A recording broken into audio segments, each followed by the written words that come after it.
Yemoko sama lukonde alobi premier ministre Wabiso Yassika alobi na lingi gouvernement ou dans le gouvernement ya ba warrior. Cela veut dire que gouvernement ya ba guerrier. Ye aïb sa biso école nini yango wakati mboka biso Congo oyo etangisa bato kozala ministre to pe kozala mandataire école nini mboka badi banga yo ozuli kanisi ya ko démissionner. Ce n'est pas mauvais mais ce que ozui yango na ndenge ya malamu pour que mabejo ape place te lobby biso ba Congo man to kopé soka mokako so mais ce que ozui yango pour na ba intérêt moko boy privé personnel. Mwana mboka Moïse Katumbi tellement visite na ezaki na Kinshasa awa yango asengaki poste wana Sami Badibanga a démissionné pour bapesa na gouvernement Sama Lukonde ozobima oyo parce que yo etidiaki na invité so yoka ki en sens etidia on non ba spéculation na toka ki yango par-ci par-là mais pour ngai na za ko prendre en compte pe en considération na gouvernement oyo ya mwana mboka Sama Lukonde oyo za ko bima l'un de ces 4 matins awa bato nyonso bakoya kokata gouvernement wana soki oyebi na oke oyo wana pona kanyaka iza kuna mauvaise gestion ya régime ya Kabila alobi non mwana mboka bat yaka mwana mboka bat akomaki déjà ndeke parti wana ya mwana mboka FDC aya bat elingaki limwa pena ko limwa na ngonde yene mutalingaki limwa parce que balinga ba limoger mais je te dis franchement c'est vrai parce que FDC c'est kabona qui merci et comment qui n'a départi mwana mboka Kondo Etienne Tshisekedi ba proposa e mandoki bibundeli ya somo asala ki rébellion pour avoir pouvoir ou pas par la force ngai soki na sali ki rébellion na bandi ko boma pour que ngai na koto kati ya pouvoir par la force mais ba ko banda okufa na nde banani ba Kongo mani yango wana te oh lobi na na posa ki bango nde basa nini ba fani sango pêche au pouvoir au monite que wana na kei contre démocratie contre voie légale. London TV original. Tous s'abonner massivement na Demel TV original. Les Manda London TV. Kuna tozwa ba télé-réalité, kuna tozwa ba émission, kuna tozwa oyo bino bosenga biso bokozwa yango kuna na Dembanza London TV original. Umela. Merci, n'a pas très cher internaute. Nous sommes au bazar branché devant poste de télévision na bino pour Rolanda. Émission 100% vérité. Oyonga et moi na Mboka Prince na présentera pour na bino. Peut toujours de tout le barato la rabino actualité ou toujours dominé par rapport à la situation politique nyonso ya Mboka na biso pe actualité tout aux toujours na simawana nenge to le baka toujours. Merci na manase buita na sima caméra pe merci na agence GMMI Pro ya ingénieur Jerimbolo ou toujours et randaka bino service concernant ba audiovisuel na bino nyonso ça tout Salaka. Et le bongo prince les parfums de la presse avec 100% vérité tous bongo awa na mwana mboka na biso moko to mikaroso la situation politique aux les kanamboka na biso to da mona bongo d'émission ya premier vice-président du Sénat Sami Badibanga to moni pe bongo lisusu président actuel ya Sénat ndenge ba tweet ezotambola ke a 5 ministères na gouvernement sama oyo ezokota a vraiment to éviter ce qui mboka na biso komika ba kosenga ba poste so asengi poste te na éviter ce qui eko pesa suite nini vraiment peto meka kosola par rapport à élection au ya 2023 après 5 ans il y a mandature au président nyonso azwaka pouvoir na mboka na biso ndenge mibeko mboka esenga fo 5 ans élection salama les 5 ans déjà vraiment sengango da bien avant peto meka kosola par rapport ba combattant et du PS ba bunda bitumba pendant 38 ans les loba déclare kabaza toujours libanda loka toza pena allié moko aza ya UDPS partenaire za bongo puna to meka kosola nae na mwana mboka Pati Malanga. Merci Manase Bouita Fongola déjà mona invité nanga déjà te décortiquer to panza masula politique nae mwana mboka mbote mingi mwana mboka ezalinga yo bino somi ya ba congolais nyonso Pati Malanga nazali moko ya communicateur ya puna ezali parti allié ya UDPS depuis 1990 kino mukolo lelo de vivant Kondo Etienne Tshisekedi toujours continuer toujours kozaka na sima ya UDPS kino lelo toza na mwana mboka son excellence monsieur le premier de la République Félix Antoine Tshisekedi toujours continuer toujours kaka kokumbela vision wana et toza wana toujours pona koyeba na ko décortiquer ezali actualité mboka na biso na bolai pe na bokebi nyonso tout. Oui, Nabolaï, Penawoke Bignon surtout, Boni Wasanga parti, Boni allié Nabino et DPS, que Boso Kumbama toujours, Nenge Bino Bolingeli, to moi Nungu Zali. Non, concernant Taliba Sango, parti politique Wangai Puna, tous allés dans Kimia, et Sengoyan, parce qu'on est allé parti de l'unité nationale, parti de Bosangisi, parti de Bomoko, parti de Ngara Kimia. oyo ekamamaki na fondateur wa biso heureuse mémoire mwana mboka Jean de Dieu Bolikango a Kolokoko oyo azalaki parmi ba pionniers ya indépendance ya mboka oyo azalaki le seul congolais oyo a travaillaka na gouvernement belge à l'époque oyo ezalaki na confédération Congo, Rwanda, Urundi. Donc ayebaki ba secret belé ya mboka oyo et lelo pe ba secret wana kulanisa mana pouvoir ya mwana mboka Félix Antoine Tshisekedi na ba kitani boye lokola mwana mboka honorable Élysée beaucoup mwana maposo communément appelé rescapé de débauchage bazali moko oyo lelo soki tamu konze kolo a pesi bango un pifo ya koyeba na kopesa bango bibonga ya ya responsabilité au kati ya gouvernement oyo nde bakozwa makasi ya koyeba sikoyo na kobimisa mai nyonso ya ba secret oyo tozwaka tango to travaillaka na gouvernement ya confédération belge Congo Rwanda Urundi kolanisa ba secret belé oyo ba noko ya biso ba colonie ya biso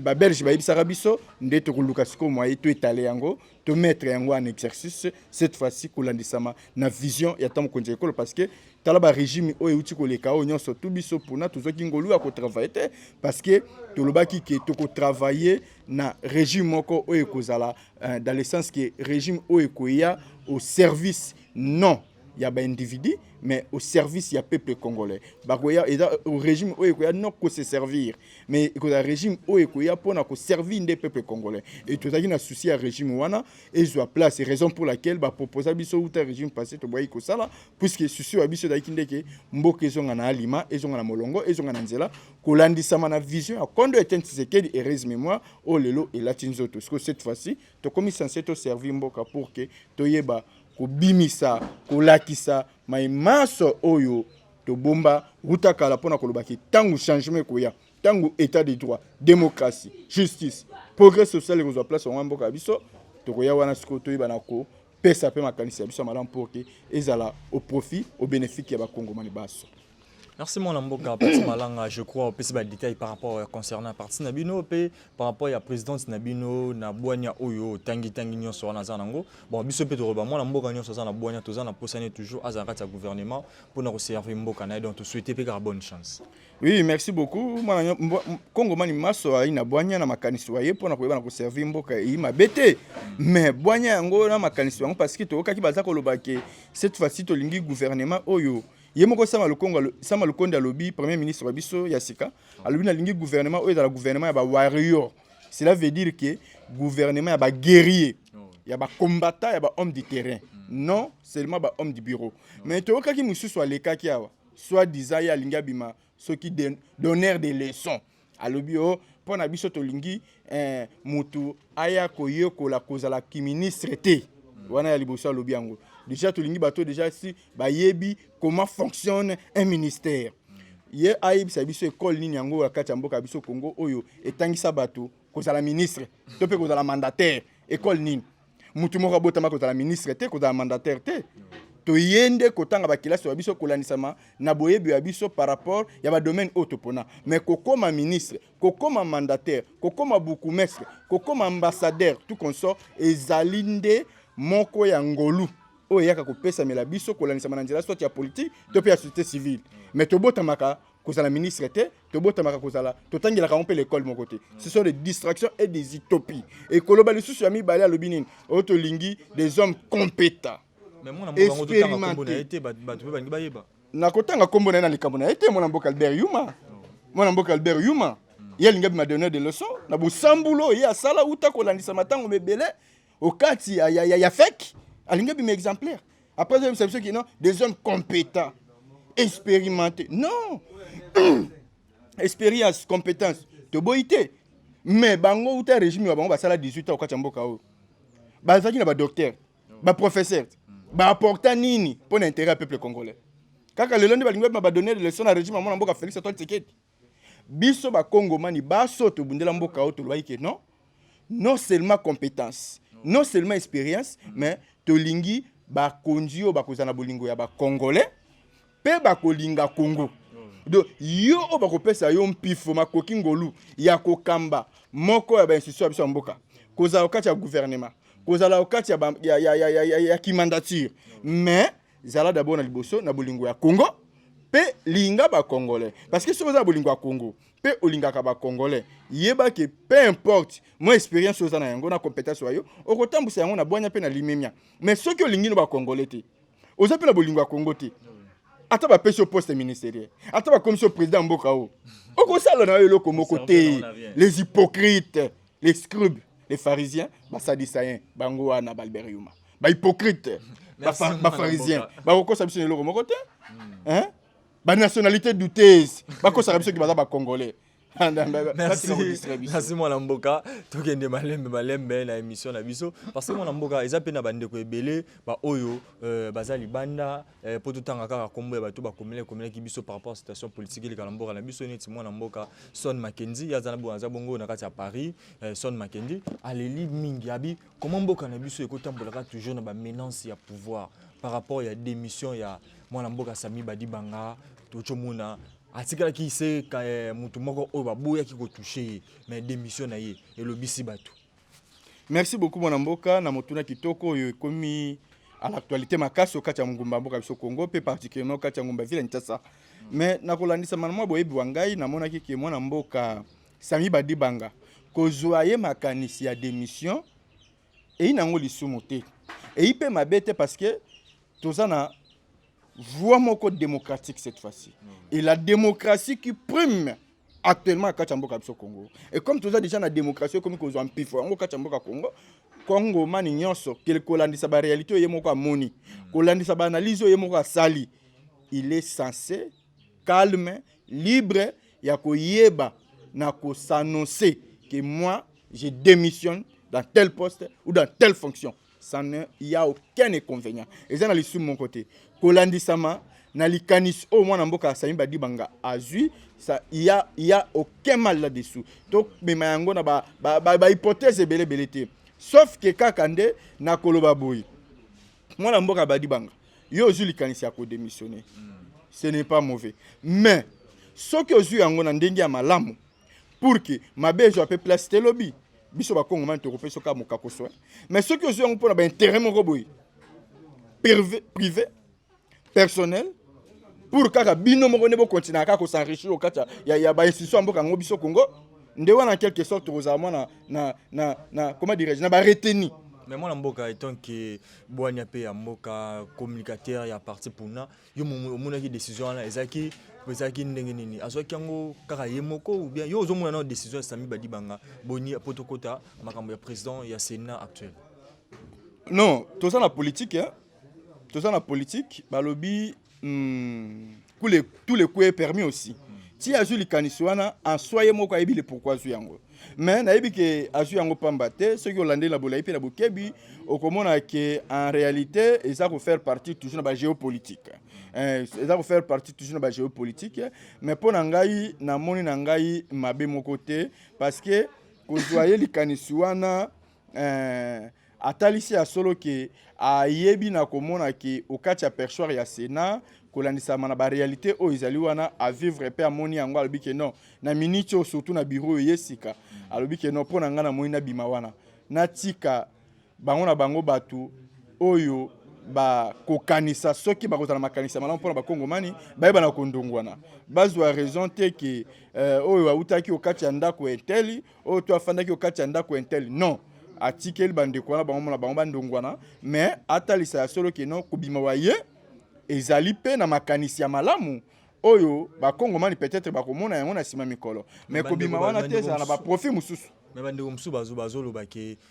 mwana mboka Moïse Katumbi tellement visite na ezaki na Kinshasa awa yango asengaki poste wana Sami Badibanga a démissionné pour bapesa na gouvernement Sama Lukonde ozobima oyo parce que yo etidiaki na invité so yoka ki en sorte etidia ndenge ni. Non, la spéculation na toka ki yango par-ci par-là mais pour ngai na za ko prendre en compte pe en considération te parce que ça li officiellement te. Et ça li ba spéculation moko officieusement kolandisa na makanisi ya ba radio trottoir o eza ko loba parti par là pe na banzela ya ba biloko bino bosela ka mingi ba benga ka réseaux sociaux mais pour na biso to yebike kolongwa to pe ko démissionner ya mwana mboka Sami Badibanga eza ko engager kaka yé ko saela yango commentaire rebelete parce que yé moko en soi kolanisa mana démission aye atikali ko saela yango pe commentaire rebelete atikali pe ko lobela yango te pour nini oya démissionner boy non ada toujours dans le silence et yé moko ayebi le pourquoi démissionner mais pour na biso démission wana to bangeli na biso yango te parce que to comme déjà na voie ya démocratie et tout le monde est libre ya ko manifester contrainte noyé par rapport ya oye moko a manuel pe akanisi ndenge moko mona pe lelo au mwana mboka Sami Badibanga lobi na démissionner ils allaient voir moko démocratique et dans l'appel les so pour bande komususu et surtout na beti c'était na gouvernement oyo ya mwana mboka Sama Lukondi oyo eza ko bima l'un de ces 4 matins awa bato nyonso bakoya kokata gouvernement wana soki oyebi na oke oyo wana pona kanyaka eza kuna te. Merci mon amboka to kota pe par rapport au gouvernement ya premier ministre Samson actuel Sama Lukonde mais tout le monde peut bon menace ya mon amboka oyo ba oti ko élire kalate kaka awa na Sénat na kombo ya Bahati Lukwebo waza bon professeur ninga to senga déjà 5 ministères abiso ki 5 ministères te ye libala ne osimbati. En tout cas toyoki kaka ba spéculation yango eza ko s'annoncer par-ci par-là. Mais jusque-là, tout le monde a des preuves officiellement. On a prouvé si réellement il a tenu des propos. Mais Toyoki Yango, on a des radio trottoirs, on a des réseaux sociaux, par-ci par-là, les gens ont commencé déjà à commenter sur ça. Mais Ngai na Kolobaboué, on a des hypothèses qu'on a soulevées. Si réellement, les propos wana o biso Toyoki, qui est solo moi Namboka Bahati Lukwebo, a réclamé 5 postes ministériels. Na kozala un peu étonné, déçu. Et na kondimate. Étonné, déçu pourquoi? Na kozala déçu parce que faveur monnaie notre tata mokonzi ekolo a salié. Ya ko pesa un pifo ya ko diriger Sénat comme président à Sénat dali kambo muke. Azaki na Kabila ta molaït. Aluka yango e pa ndeko Kabila. Ndeko Kabila pesa yango. Ndeko Kabila tikala ko pesa yango ata mokolo makote. Ni pour service premier ministre. Mais les lots que le régime ya mwana mboka Félix Antoine Tshisekedi mokonzi kolo longo nya bisika zwami na bolingo aye ozana ngo kacha mboka e Congo kolanisa mana ba Congo mani baso akangeli mwana mboka Bahati mutema te afungolele mutema pe ayebisi ke non ke no kofanda ngwende ya Sénat olakisa kibokasi bwayo pona intérêt ya ba Congo man mais tango ba pesio déjà ebonga monene ya bongo okokumisa nzambe te okoloba merci te okopesa tata mokonzi ekolo ngonya pe mokakoswa te pe okofanda nde nye okotikala koloba te ata na ba niveau ba poste ministériel so bakopesa bato na moko mibale to bakopesa te pona o d'abord o eza esengonde bisiko ba commission mais boni ke non olingi obosana balobi ya tango komela kama ibanzaka pe source ye bisika akomi ne fa banja source na nani o asali ki akoma esika wana yebi batu boni oyo balukaki babunda basa bato babundela na mboko oyo no potika ko même ba distraction biso moko ba yiki otobundeli mboka oyo nanu tozu place de choix te nanu tozu ba poste à responsabilité minene te mais bino ba o déjà bolia nande ko Kabila bomela na ye bosala na ye ba folie bosala na ye maso ya mabe oyo etikala kozala po ya etikala kozala jamais na esengo ya mitema ya ba Congomani. Mais lelo oyo tata mokonzi ekolo akangi miso atali mabe ya bino te bosala pendant 18 ans kolandisama na mauvaise gestion ya régime ya Kabila alobi non mwana mboka Bahati yaka mwana mboka Bahati akomaki déjà ndeke mais nakobombela yo te na bosambule banaye koleka FCC soki lelo ka FCC azalaki na contrôle na monopole na makambo ya kata mboka oyo parti wana ya mwana mboka FDC aya Bahati elingaki elimwa pe na kolimwa na ngonde yene mutalingaki alimwa parce que balinga balimoje. Mais je te dis franchement c'est qui est vrai parce que FDC c'est kabona qui pantanaki il deux parties merci et comment qui na deux parties et na deux parties wana lukola toyebi ke ba politiciens congolais belé en mboka biso Congo ils sont là que pour leurs intérêts personnels et égoïstes ba comment qui déjà kotala bisiko yo lait miel et kokule et ba mona ke bisika là où lait et miel coule c'est du FCC. Et ben on soit teki mailo bango wala pour voir que ba ozoba poste ministériel ba ozoba poste mandati ba ozoba poste boy et une grande partie déjà ya ngambu ya FDC Bahati ba koma ko landa mona mboka nene cool baba neko et si to continuer kaka na ba système o je vous dis olinga ki omona que mwana mboka baati balingai babotola ye AFDC A bomonaki déjà ndenge même ba procédure comme ekokende mais lelo autant mokonzi ekola lobi non mutu la mutu azonga na droit na ye azonga na pas la responsabilité ne kolandisama ba règlement ya mboka biso mobeko lukonzi ba différentes responsabilités o ekota mutu mboka biso o e protégeaka mboka biso pour fonctionner ndenge ya longo bani pe na limemia asali témoin na mboka bati lukwebo ayeba na ko se retrouver na ba droit wa ye et lelo o lukwa se retrouver na droit na ye quand même azala reconnaissant tant mokonzi ekolo atika kokuma na buzoba na ba sentiment ya bidongolo miso mitima lukundo ba ko bakeno il faut ka ko imposer bo soko zu yangote nde il faut kene na bo no wana za bo sambulu mais ce qui est mutalobi yangote ce qui est mutalobi yangote ki ezaka ba spéculation ngai pati malanga sonyo ya congolais na ko bakaka le lukabu moko ke non botika tanata tous sur na temps ko kende na ba gauche à droite te ba précipitation inutile na ba simba benda unga kaka faut ba tianga non merci moi na pe total temps ko nje ko mona mboka Félix Antoine Tshisekedi lolenge o akomema mboka ya biso pour que lobby e bana kozwa quand même comment dirais-je mzela ya malamu o ba Kongo mani baso ba kota ba bénéficiaire wango. Merci au Bakongomani Banso Bazalaba bénéficiaire Yanzele Tata Mokonzi Mwana Mboka Antoine Félix Tshisekedi au topesi toujours à Makasi par rapport à mandat naie pendant il y a 5 ans oyo to tapé dans le mandat naie il y a 5 ans ils appellent ba belé ba jalelo bazoloba ti 2050 biso to yebi mandat ezaka pona 5 ans ils appellent ba ndeko 5 ans déjà comment réclamer par rapport 2023 ata jour moko te eleka ata mokolo moko te eleka Tata Mokonzi Mboka Félix Antoine Tshisekedi a sali sa élection parti malanga Mwana Mboka yo olobini. Merci beaucoup Mwana Mboka la motuna kitoko malamu oyo tuningai. Biso baiki yo tobundela mboka oyo kolanisamba na ye moko Kondo Tshisekedi res mémoire. Tango tobandai ko bundela mboka oyo lichi wabisa kilichi moka no violence. Ezaki lichi ya papier na biki pona koluka na nzela mapona mikozwa pouvoir. Ezalaki lichi te ya koluka moye ya kokende na ndenge ya précipitation ya kosimba benda te. Mwana mboka Kondo Tshisekedi ba proposa e mandoki bibundeli ya somo asala ki rebellion pour avoir pouvoir par la force na nzela ya bitumba ya lobi non baike ba so ba ko ingelo tout étendu à RDC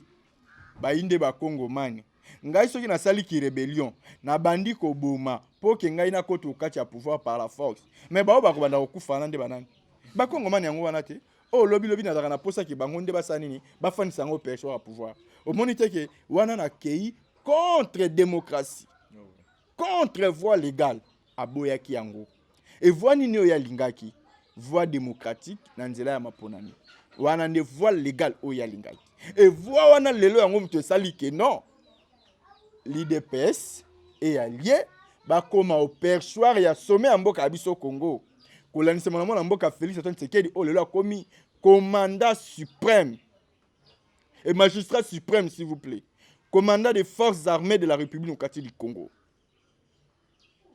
A commis numéro 1 mboka na biso premier citoyen de la République. Na nzela ya nini ya maponami. Bongo lelo lokwa na nzela ya maponami lelo seli biso kitozo ngolu mpifo wana ya kokoma au perchoir ya pouvoir mboka biso Congo. Nde tokoloba ke non biso to bafoye maponami. Non, on est à biso te. Pe biso to ko bangila maponami te.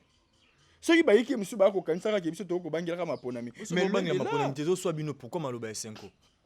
Et so biso na eloko moko te. E bangisi biso be na eloko moko te parce que senko wana oyo ko betela ka tangwa. Na ko ebisa o mwana mboka yo lelo yo komi ko betela senko tangwa ko kumisa ye. Mais c'est une quoi y a boy ça qui biso to na maponami ya 2018. Aboya kiti. Que non. Fichier wana, que non. Machine à voter wana, eza na molongo te. Eza na ndenge longo banité. Ceux qui boké na ona maponami et ko ya ko lukaka que non, ezongisa kaka ndeko ya batu ya Kabila au kati ya pouvoir à Congo. Mais moi na mboka, Félix Antoine Tshisekedi na boyebi waye P na makaniswa ya lobi non. Machine ou sans machine, nous allons aux élections. Et bango épiscope yo ko betela tangwa bazaki wapi? Gonanisa mama bango balobaki. Non, batika ko distraire biso parce que tu rappeler bango les sous le passé. biso to boyi maponami te so to boyi maponami na bosambulo to constater na 2018 machine ou sans machine biso linga to ndima yango te si to ndima yango parce que to ba que les seules voies pour na biso to accéder na pouvoir au katamboka Congo et ça kaka maponami mais ngai pati malanga somi ba congolais na lobaki boy pour organiser les élections et il m'a bêté mais to lingi d'abord ya liboso fichier électoral oh ya seni ezali irréaliste kino mwe malelo il faut ba ibana ko revoir fichier wana et ina molongo te mais ngonga bezo kendi ti ko revoir yango faut pas revoir yango siko mais ba banda déjà mais ngana pesi ba piste ngwa déjà solution on a ko senga pour que e mabiso na mapona mina lombangu yami balé loi électorale oh ezali la plus brute du monde o abiso a Congo loi électorale a bosambulu ya soni oyo jamais to ko ndiba to kela ba élection na loi électorale modèle yo yami satu to lobby que pour que tu aies de bonnes élections. Parce qu'il y a beaucoup de nationalités douteuses. La nationalité douteuse va infiltrer Mboka.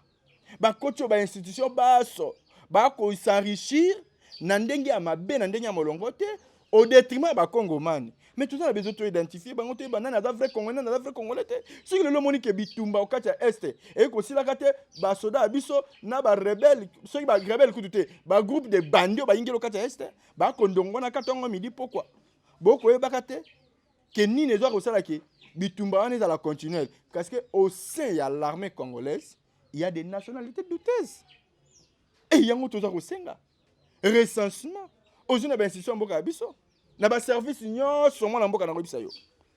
ba nationalité douteuse batondi na lube meke et bon to okene bon to continuer bon to okena bon ndeni to lingi recensement populaire et ba na ko salema recensement de la pour que élection na ba vraie élection pona na likambo etali mwa ngonga to ko senga d'abord ba yeba na kolandela o etali voie logistique budgétaire pe na kotalisa na likambo ya covid oyo esali biso makambo ya somo oyo etie difficulté na humanité mobimba biso moko pe ba Congomani to komi victime wango ezali mwa muke compliqué mais soki bazo ba disposition ya malamu nous espérons que il y aura les élections en 2023 pour que l'élection en 2023 ba yeba na ko mettre ba moyens pour une révision urgente du fichier électoral batia masolo batia misolo batia makoki yami balé ba abroger na session ya mardi oyo ba loi électorale pour en proposer une autre disposition oyo ekosala ke nini eyeba na kozongisa ba disposition ya loi électorale na molongo na limemia pour que et permettre na biso ba élection ba ko ingila au mibu ya 2023 pe baeba na ko identifier pe ko recycler ba machine à voter nyonso na ba bike bisusu oyo etambusamaki na nzela ya nini ya seni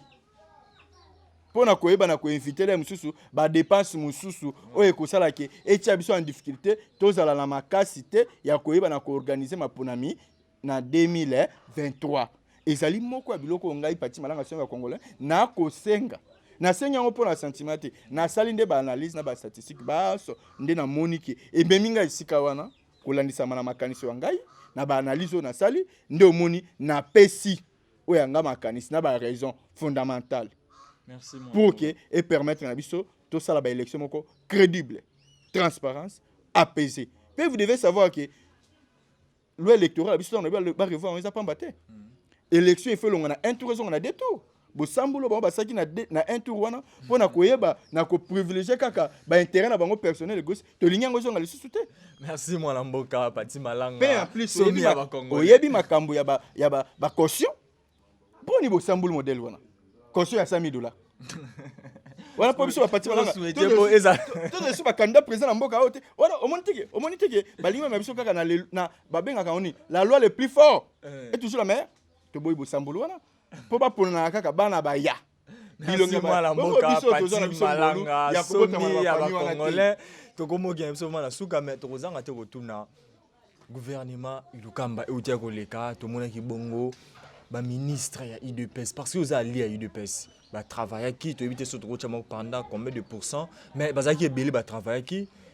to mona ki musala na bango vraiment ezaki comme tel tindenge bana mboka ba combattant IDPS bando singa bango pe ba combattant on ba tika toujours na sa banzete bandeko o ba uzaki na bamboka bandeko o bazaki na bandako na bango ne ba remplacer ba combattant na place ya ba misala bango tout baza ba congolais mais tant ba to ba bundi déjà faut moins récompense ezala gouvernement Sama Lukonde yango ezoya est-ce que bana mboka na bino ba lié pour se retrouver ce que bana IDPS ba combattre ba se retrouver te bongo bino parti na bino puna. Merci beaucoup mon amboka kolanisa mana maso eleki na gouvernement topé oyo ya régime oyo ekambama ki na mwana mboka ilukamba to mona ino bosambulu ya makasi salima ki wana bosambulu ya liboso elandisa mikaka na yemoko nano oyo azalaki chef wa gouvernement Pepe Ilukamba soit disant un premier ministre médiocre avec un gouvernement médiocre et moi amboka Félix Tshisekedi ayibi le pourquoi bon abomba ki ba wario o ba ko bimisa bango na gouvernement ya Sama Lukonde ba guerrier bilombe ne tumba ba sauver le Congo lokola ba honorable Élysée Bokumwana bango nde batelemisa peuple congolais bambala biscotte bango baso kota siko au moins siko ba kota bambala biscotte ba kota ba sauver le Congo bongo yo lo bakeno au deuxième étape c'est pour mais aux aromites en erreur et te comprendre que non même au sein de l'IDPS c'est allié moi mité mali kundu pe ba yiwana parce que boni bango o bazwa ki ngolu ya kokoto ba perchoir ya ba institution grâce à moi na mboka Félix Tshisekedi azali mokonzi biso ya Congo mais comment na kolanisa bande ko biso misusu ba kocho kati ya perchoir ba bosani ba yiki o ba bundela mboka oyo ba bosani ba o bandima sacrifice suprême pour arrêter l'hémorragie du régime passé. Moi na mboka nga na ko biso ke liti oyo ezali liti moko noble, liti moko cohérent, liti moko à féliciter, mais ezali cadoté. Ce qui moi na mboka Félix Tshisekedi a fait au perchoir ya Congo, na ebisa que ce n'est pas un cadeau. C'est la méritocratie. À travers Baïke Obandima kolaksa sacrifice suprême pour arrêter l'hémorragie à régime passé. Eux quand même qui n'en déco Kabila. Mais lelo to comme no perchoir à pouvoir yango. Boni biso Baïke to koza ba bénéficiaire. Non. Biso to le baki d'abord que le quoi to dali ba Christo. To kenaki na procédure ba lobi cherchez premièrement les royaumes des cieux. Tout ce qui reste vous donnera par-dessus. To luka ki bokonzi ya likolo, maso etikali to baike ko ila biso kama tabisi. Bokonzi ya likolo to luka na politique gini. To zo ande ngwende ya pouvoir à Congo. Luka to zo déjà ngwende ya pouvoir à Congo. O etali ba poste, misala to baike ko ila biso kama tabisi. Mais to Constantin de baike misusu. O déjà se baza servi. Ba lati mutema li kundu. Ba boy kozala mutema ouvert pona kopesa pe espace na baiki ba tikali ba benda bango pe bazala ba se retrouver ndesika to monimo ki mutema mabe oyingelo kati au sein ya IDPS et aller na bande comme ça ba ko comprendre philosophie na politique ta mokonzi ekolote mais cette fois-ci na gouvernement ya Ilukamba te o ya Bosambulu o etiaki ba médiocre ba kene ko sala bosoni okati ya ba institution mboka biso kolandisa mala ba ministre moko ba indiscipliné basala makambo ya bosoni oyo ngai na yebi depuis existence na Congo na tika komona yango te na monaki on kaka na gouvernement ya Ilukamba na ba ministre médiocre et cette fois c'est ba ministre ba kozonga le sous-souté mais na gouvernement oyo ya mwana mboka Iluka enani Sama Lukonde tata mokonzi ekolo tiela biso ba ministre oyo ba na bolingo d'abord ya Congo pe ba lingi Congo et ba ministre o ba koya wana au service ya peuple congolais non ya ko se servir au service de la nation pona ko yeba na ko changer ba données o ba kongomani ba kozela ba yiki ba bundela kimboka oyo cette fois c'est commis ba kota au service ba kota kati ya misala ba travailler pour que ba yeba pe na ko se retrouver na oyo etali moi revenu oyo ko permettre bango ba yeba na ko servir ba yeba na ko vivre na ndenge longo bani ba yiki o ba bundela mboka o baza na droit ya butin de guerre au moins tant ba soda ba kendaka bitumba ceux qui ba gagner ba pesa bango ba prime ba benga butin de guerre ba yiki pe ba bundela mboka o ba na droit ya butin de guerre il faut ba pesa bango butin de guerre ba prime ko langisa bitumba bango bunda alternance boko mona ngo ezali fu ya licho biso bundi il faut tous habiter de guerre. Merci. Comment on a baïké mususo ba bundela mboko te ba ko ba bénéficier koleka biso ba kolonda ko to bundela mboka o. Non, wana to tolérer ngote. Ya mo to bi na gouvernement oyo tout ça na droit n'erreur te il faut baïke ba se retrouver. Merci mon amboka Pati Malanga, merci na mana sebuita ozaki toujours na sima caméra. To na suka na dernier message na yo ko lancer pa ba kongomani nyonso obazolanda yo na minute oyo na mwa mukuse pa zo sinepso jangonga et sili déjà. Merci beaucoup mon amboka Lilubanga Suka na numéro de téléphone na yo pa bandeko tout. Merci d'abord pour na numéro na téléphone na ko ebisa na ba kongomani baso bazo yango y compris na ba diaspora baso ezali plus 243 965 47 62 plus 243 965 47 62. Wa numéro ngai butu lokola moi bokozwa ngai onzela ya WhatsApp pour na koyoka ba suggestion makaniso babino. Mais Lilubanga Suka na koyebisa ba kongomani baso même ba diaspora baso ba kolanda biso mboka yangele kuna bayeba ke pouvoir ta mokonzi ekolo mona mboka Félix Antoine Tshisekedi ezali pouvoir moko yuti na Nzambe. Pemboka au Congo ta mokonzi ekolo ayebaki na ko dédier ngo na Nzambe. Nzambe akeli ko na sesi akotaki déjà likambo ba congolais pe akotaki situation mboka biso. To pesa confiance ta mokonzi ekolo. To simba la main de la main. To tiaka ye mabonde libutu lokola moi. Pe to koma ko prophétiser maloba malamu pona mboka biso Congo. Ba onyo so banda ko ba prophète de malheur pona Congo. Fini le prophète de malheur. Olamuki na tongo avant brosser Zoama yo monoko yo. Boaka loba mokako swapo na mboka au Congo kolanisa na régime ya mwana mboka Félix Tshisekedi toyebi ke Congo ekobonga tata mokonzi ekolo mwana mboka Félix Tshisekedi toyebi ke ozali aigle azali nyama mayele pe nyama na bwanya akendaka likolo soki apumbwe me kokendela likolo soki akutani na mbula ekobeta akendaka kobata na baniage pe sima waye kosisa mbula wana soki abimi azongaka na lombangu na destination waye cela veut dire que maele waye ezana nyama moko te oyo azana experience wana e biso toyebi ke nyama yango maele ezali tamu konje ekolo mwana mboka Félix Tshisekedi na bwanya na maele azali ba jeune nyonso biso ba bilenge baso tozana sima wayo tozali ko accompagner yo ti okosilisa manda wayo pour que oyeba na kozongisa sourire au kati ya minoko ba Kongomani kolanisa maloba oyo prometaki ba Kongomani na élection ya 2018 pe ba Kongomani baso boyeba ke Kongomani oyo alingaka Congo azala toujours na simata mokonzi ekolo po ayewana kosala tourisme te mais ayewana pona ko répondre na posa ya ba Kongomani baso. Merci vraiment mon amboka Pati Malanga oyo pesi biso tana yo vraiment par rapport à la minute na biso oyo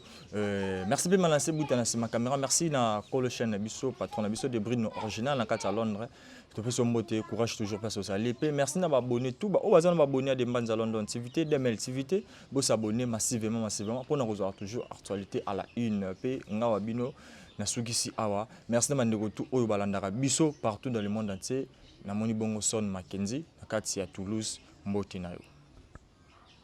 yemoko sama lukonda lobby premier ministre biso Yasika alobi na lingi gouvernement oyo la gouvernement ya ba warrior cela veut dire que gouvernement ya ba guerrier ye aibisa biso école nini yango ya kati ya mboka biso Congo oyo etangisa bato kozala ministre to pe kozala mandataire école nini boka badi banga yo ozuli kanisi ya ko démissionner ce n'est pas mauvais mais ce que ozu yango na ndenge ya malamu